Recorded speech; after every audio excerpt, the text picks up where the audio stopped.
líderes y lideresas de Misión Cristiana Elim, que nos ven y nos escuchan a través de las diferentes plataformas. Es un gusto poder estar con ustedes nuevamente en un estudio de la Guía Juvenil. En esta ocasión se encuentra conmigo el pastor Melky Cornejo. Mi nombre es Beatriz Lobo y es un gusto poder acompañarles. Es un gusto poder estar con ustedes una vez más. Todos creo ansiosos de aprender, de poder conocer un poco más de lo que vamos a compartir en la célula juvenil de esta semana. Me he encontrado con personas, con líderes juveniles que me dicen, líderes y lideresas, que me dicen que lo escuchan por Spotify, que están pendientes de las redes, que comentan y que están pendientes por eso, porque desean prepararse para dar lo mejor de sí en la célula. Así que un privilegio. Gracias. Es muy importante la preparación, como lo decía nuestro hermano Melky. Y el tema que corresponde para esta semana es Joás y Joiada. Para este tema nosotros vamos a tener una lectura que va a ser en Segunda de Crónicas, capítulo número 24, versículos del 12 al 16. Nosotros por cuestión de tiempo acá no leemos al principio todo el pasaje, pero les recomendamos a ustedes que para una mayor referencia lean al principio todo el pasaje y luego pueden hacer referencia punto por punto, que es lo que nosotros vamos a hacer hoy. Punto a punto vamos a ir leyendo la escritura. En esta ocasión nos corresponde estudiar una vez más y por última vez la vida del rey Joás. Y en este caso vamos a estudiarlo junto a Joiada.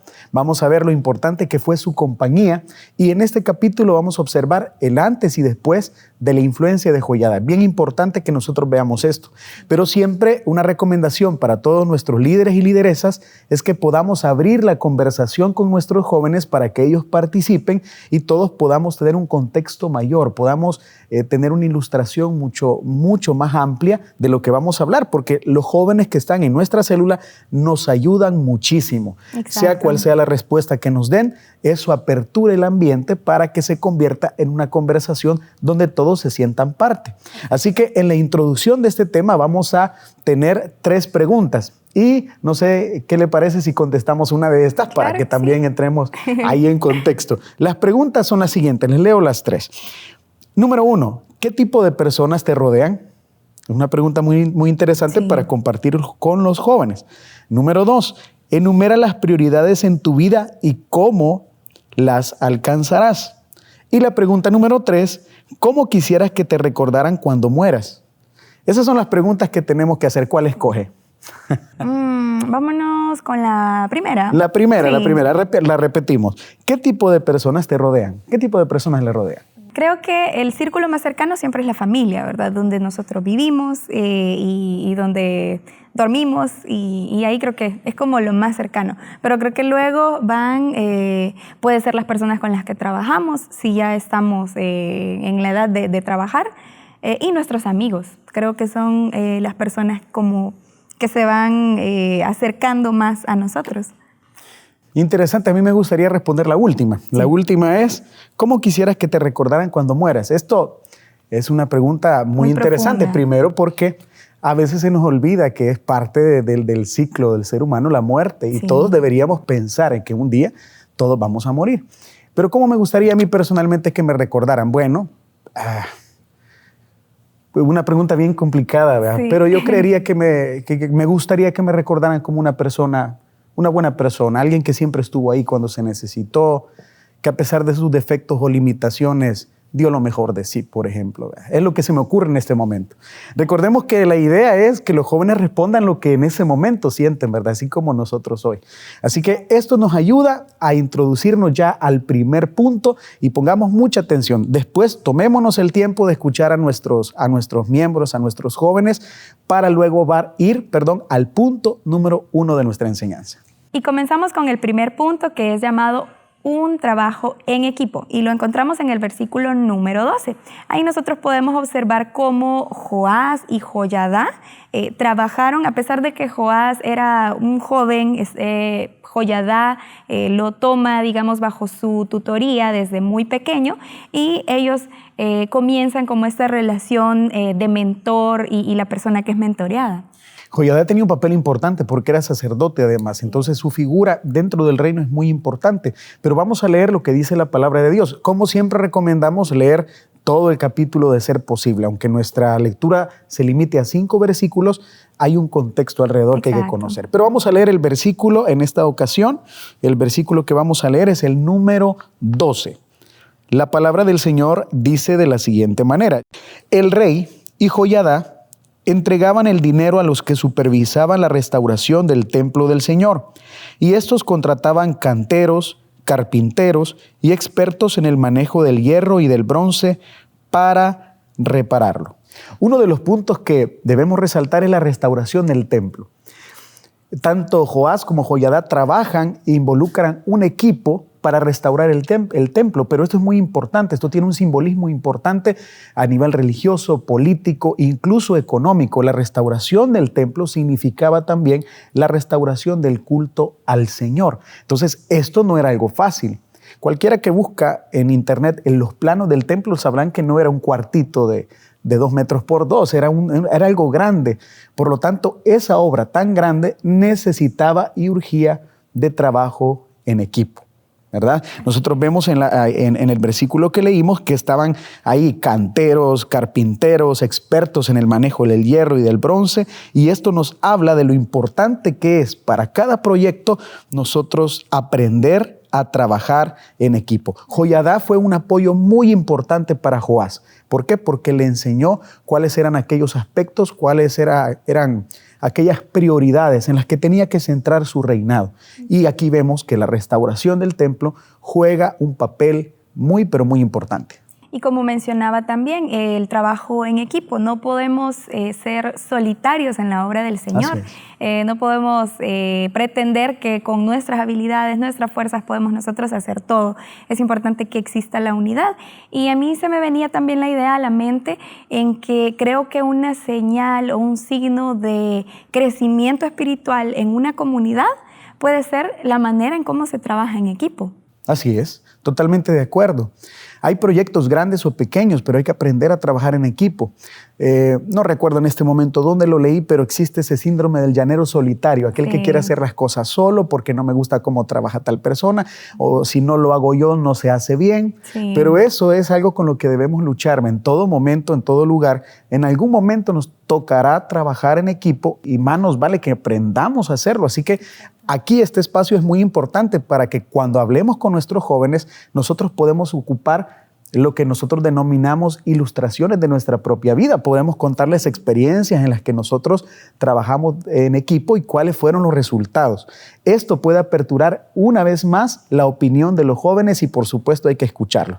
Trabajar en equipo es importante, ya sea tengamos proyectos, ya sean grandes, pequeños o como nosotros los querramos dimensionar, el equipo o trabajar en equipo es necesario. Y cuando se trata de la obra de Dios, también es necesario. Si no, veamos cómo estamos estructurados nosotros. Tenemos células para infantiles, células juveniles, células familiares y todas nuestras zonas donde nosotros trabajamos hay un equipo. Quizás podemos visualizar equipos de mujeres, de jóvenes, los grupos musicales. Hay una organización y todos conformamos ese equipo de trabajo. Así que es importante que hagamos nuestra parte como corresponda. Pero en este punto, lo que queremos dejar claro, lo que debemos dejar claro es que es importante trabajar en equipo, ¿verdad? Así es. Y avanzando con el siguiente punto, que es llamado la prioridad es el Señor, encontramos en los versículos 13 y 14 que la tarea de reconstruir el templo era grande, no era algo fácil,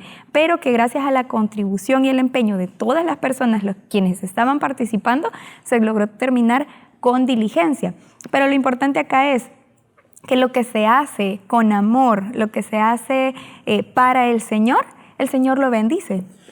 Trabajar en equipo implica, y eso nos va a dar paso al punto número 2, como lo acaba de mencionar, implica reconocer que yo solo no puedo, que Dios me ha permitido tener dones, habilidades, pero hay otras personas que tienen dones, habilidades que quizás yo no tengo, pero todo contribuye para el trabajo, para los proyectos que queramos realizar. Y ahí vamos, como lo menciona, al punto número 2, que es la prioridad es el Señor. Leamos los versículos 13 y 14 para entrar todavía más en contexto.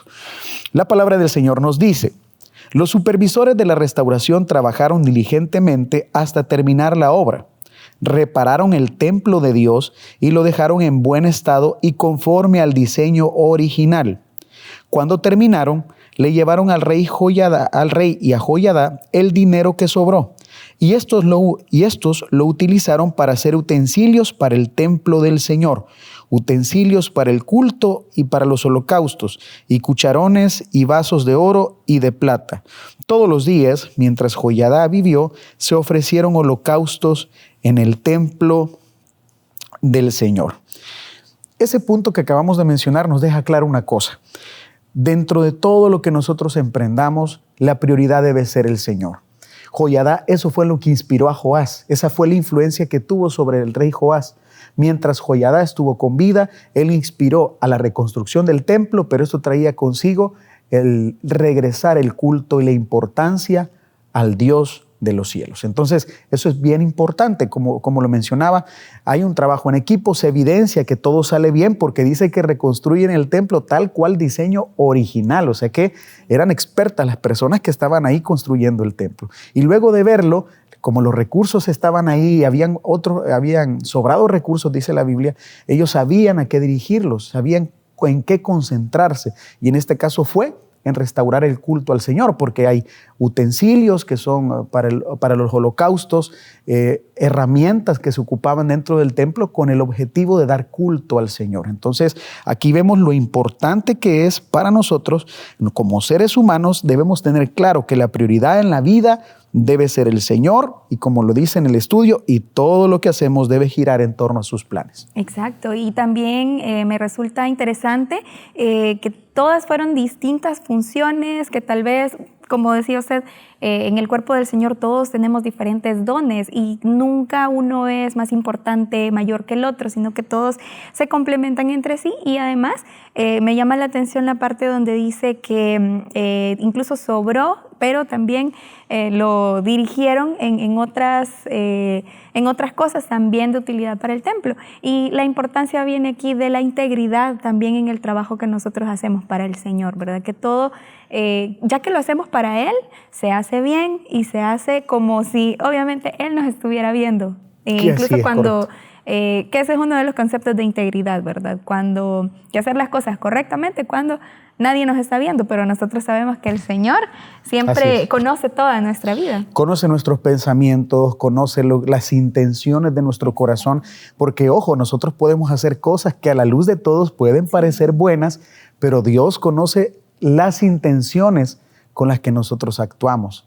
Qué importancia la influencia de Joiada, ¿verdad? Porque llega y trabaja en todos estos aspectos, permite que el mismo pueblo pueda gozar nuevamente del templo, de la prioridad que es Dios, y eso nos enseña, repetimos, a eso, ¿verdad? A que en integridad nosotros sirvamos al Señor. ¿Qué significa? Esta palabra integridad es muy completa y esto habla de que todo lo que hacemos, lo que decimos, lo que pensamos, debe honrar al Señor. Y aquí desmitificamos algunos aspectos, porque a veces pensamos, o es muy común escuchar entre los jóvenes o entre los adultos, entre todos realmente, bueno, las cosas de Dios son de Dios, las mías son las mías. Sí, se separan. Se separan, se hace una separación, así como que, bueno, y cuando son las cosas de Dios, yo las distingo y yo respeto, pero que también se respeten mis ideas y mis cosas. Es un problema porque estamos separando, ¿verdad? Es un problema porque estamos nosotros dejando de lado que todo lo que hacemos debe ser para Dios. Y que Dios es el Dios de todo, no solamente de una parte del mundo, una parte de nuestra vida, sino que Él es dueño y Señor de todo. Correcto. Acá nosotros podemos seguir escuchando a nuestros jóvenes porque ellos pueden preguntarse, bueno, y si Dios es Dios de todo, se puede meter en temas de economía, de política. Entonces, nosotros desde acá tenemos una gran labor como líderes y lideresas de Muy jóvenes. Sí. ¿Por qué razón? La adolescencia, la preadolescencia y la juventud son épocas que a veces nosotros solo señalamos lo malo de la adolescencia, ¿verdad? Y tildamos de rebeldía, pero no sé si sabían que en la adolescencia es cuando se despierta en la persona ese pensamiento crítico, ese de cuestionar, y eso es muy normal. Que un adolescente cuestione lo que se dice, cuestione incluso lo que se está leyendo o lo que se está enseñando, es parte del descubrimiento. Es ahí donde tenemos la oportunidad maravillosa, digo yo, de poder guiarles. Así que, en lugar de anularlo, perdón, correcto. en lugar de anular los jóvenes con sus preguntas, lo que hay que hacer es guiarlos, como mencionó usted. ¿Qué es lo que se suele hacer? Incluso a veces dentro de los hogares. Nosotros en nuestras células recibimos jóvenes que no son escuchados, que al momento de quizás brindar una idea a su familia, en su casa o cuestionar algo, son anulados. Y nosotros como líderes, como iglesia, no estamos para anular a la juventud. Exacto. No estamos para coactar su pensamiento o reprender sus opiniones. Al contrario, estamos para escucharlos y para guiarles. Y este punto nos guía a que les enseñemos que les enseñemos que la prioridad es Dios. Así es. Y avanzando con el tercer y último punto, es el fin de la vida. Y estos los encontramos en los versículos 15 y 16. Ahí podemos profundizar para poder seguir con la conversación. Exacto. Ya vamos a los últimos versículos y aquí va un consejo más. Si nosotros podemos compartir la lectura con nuestros jóvenes, hagámoslo. Si vemos que alguien está disponible, quizás aquellas personas que tienen su Biblia o su app abierta de la Biblia, entonces podemos decirle, ¿quién quiere ayudarme a leer estos últimos versículos? Así que ya hay que delegar. Hay que delegar, exactamente. Leámoslos entonces, versículos 15 y 16. Pero Joiada envejeció y murió muy anciano. Cuando murió tenía 130 años. Fue sepultado junto con los reyes en la ciudad de David porque había servido bien a Israel y a Dios y su templo. Como usted mencionaba al principio, importante pensar en que no somos eternos, que el único eterno es Dios y que nosotros somos seres que estamos solamente por un tiempo en la tierra, que va a llegar un momento en que ya no vamos a estar, pero que, como la pregunta que usted mismo contestaba al inicio, ¿cómo queremos ser recordados? ¿Qué es lo que va a permanecer después de nosotros? Es importante pensar en eso. Y es bueno pensar que no vamos a ser recordados precisamente por los títulos, por los privilegios, sino por lo que realmente fuimos. Por eso al principio este final hace match, como decimos nosotros, o sea, hace buena combinación con las preguntas que hicimos al principio. Exacto. Porque yo les mencionaba, a mí me gustaría ser recordado como una persona que estuvo ahí, una persona con la que se podía contar, y ojalá así sea, ¿verdad? Porque eso ya lo determinan las personas que van a opinar. Pero aquí vemos el final de Joiada, que era ese sacerdote que estuvo al lado de Joás, que estuvo apoyándole, y todo va a cambiar después de la muerte de él. Pero aquí hay un detalle muy importante. Siempre que en la Escritura se mencionan detalles en los que se hace énfasis, eso tiene un propósito. Y veamos nuevamente cómo dice el versículo número 15. Dice, pero Joiada envejeció y murió muy anciano. Cuando murió tenía 130 años. Nótese el énfasis, murió muy anciano. Y aquí va un dato interesante, un dato que probablemente nos permita abrir ese aprendizaje con nuestros jóvenes, porque Joiada, que vivió 130 años, vivió incluso más que Moisés y más que Aarón.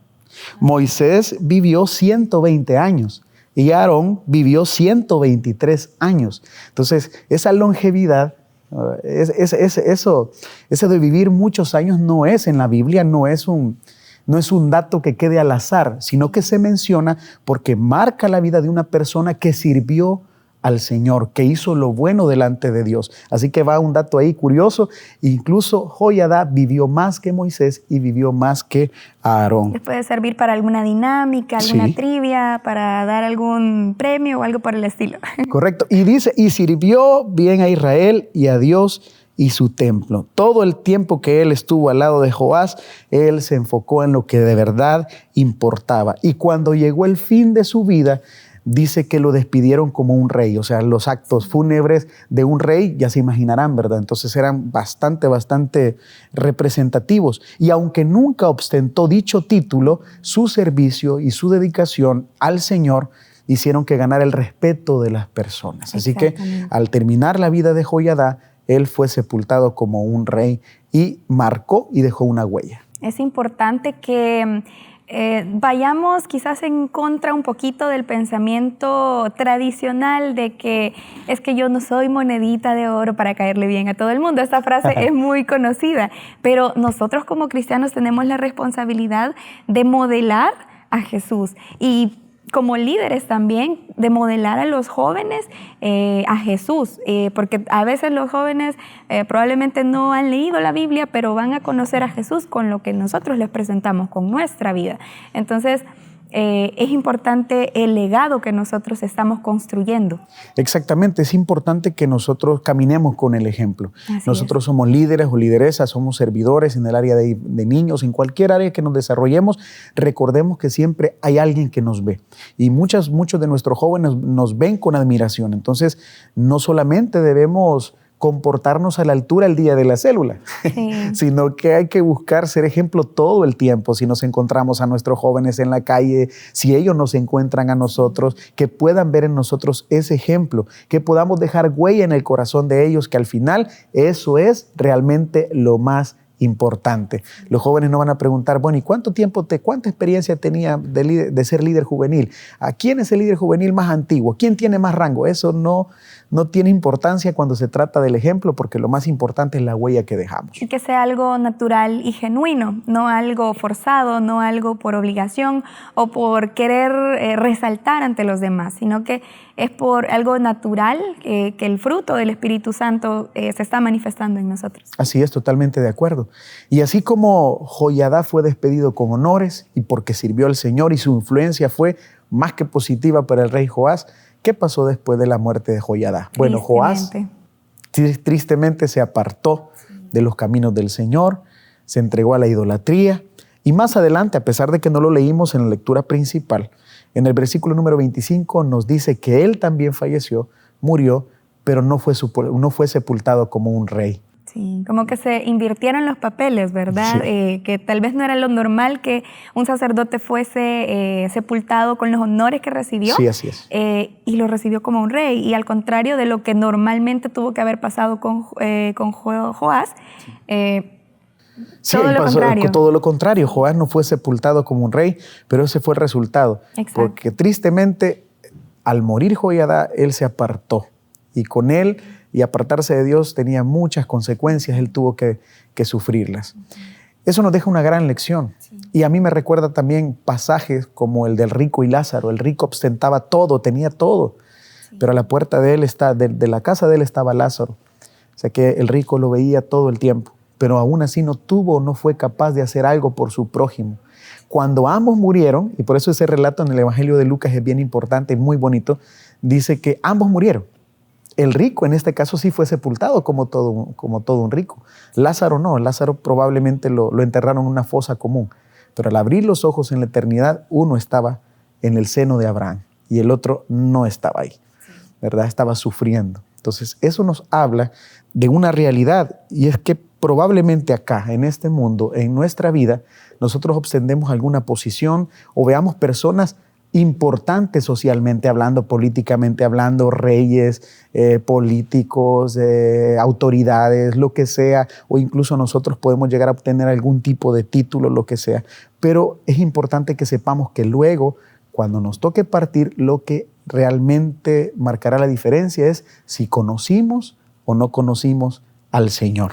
Exactamente, eso es lo que cobra sentido e importancia. Y ya para concluir con la aplicación, eso es lo importante, que nuestra vida sea dedicada al Señor, que no vivamos para nosotros mismos, que no vivamos conforme a nuestras ideas o pensamientos, sino que busquemos constantemente la voluntad del Señor.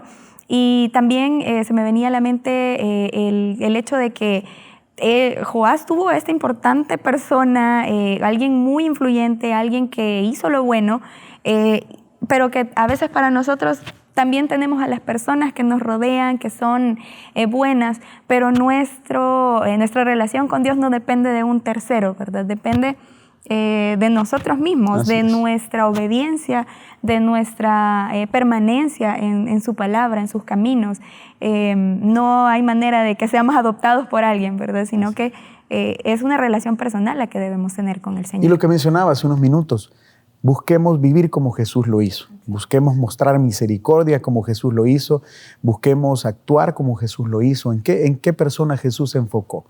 ¿A qué vino el Señor? ¿Vino a ser servido No, ¿verdad? Vino a servir a los demás. Y que ese sea el ejemplo de nosotros también. Ahora bien, en la aplicación no debemos olvidar que el objetivo de la aplicación es poder terminar de afianzar la idea del mensaje, pero tiene un objetivo. Y es que hagamos el llamado para que nuestros jóvenes puedan conocer a Jesús. Porque si queremos ser como Jesús, no podemos serlo si no le conocemos. Si no le abrimos nuestro corazón, no podremos ser como Él fue, no podemos seguir sus pasos. Para ser sus discípulos, para poder ser hijos de Dios, ser nuevas criaturas, necesitamos nacer de nuevo. ¿Y cómo lo hacemos? Entregándole nuestra vida al buen Salvador, reconociendo nuestras faltas, reconociendo nuestros pecados, pero diciéndole: Señor, yo sé que tú puedes perdonarme, yo sé que tú puedes ayudarme. Y aunque quizás todos me desechen o nadie me tome en cuenta, si tú me tomas en cuenta, yo te entrego mi vida, te recibo como mi Salvador personal. Eso es muy importante, no olvidarlo en cada célula, porque no sabemos las necesidades que cada uno de los jóvenes que están ahí sentados tienen, no sabemos qué están atravesando, y es importante que apliquemos el mensaje con el objetivo de que conozcan a Jesús. Exactamente, y el tiempo se nos ha terminado. Quisiéramos seguir conversando porque es muy interesante, es muy enriquecedor aprender de la palabra del Señor, así que les animamos a que sigan profundizando en el contexto de la lectura de hoy, en ejemplos y en la manera de cómo se puede aplicar esta enseñanza para cada uno de sus jóvenes. Ha sido un gusto, hermano Melky, muchas gracias por acompañarnos, y esto ha sido La Guía Juvenil.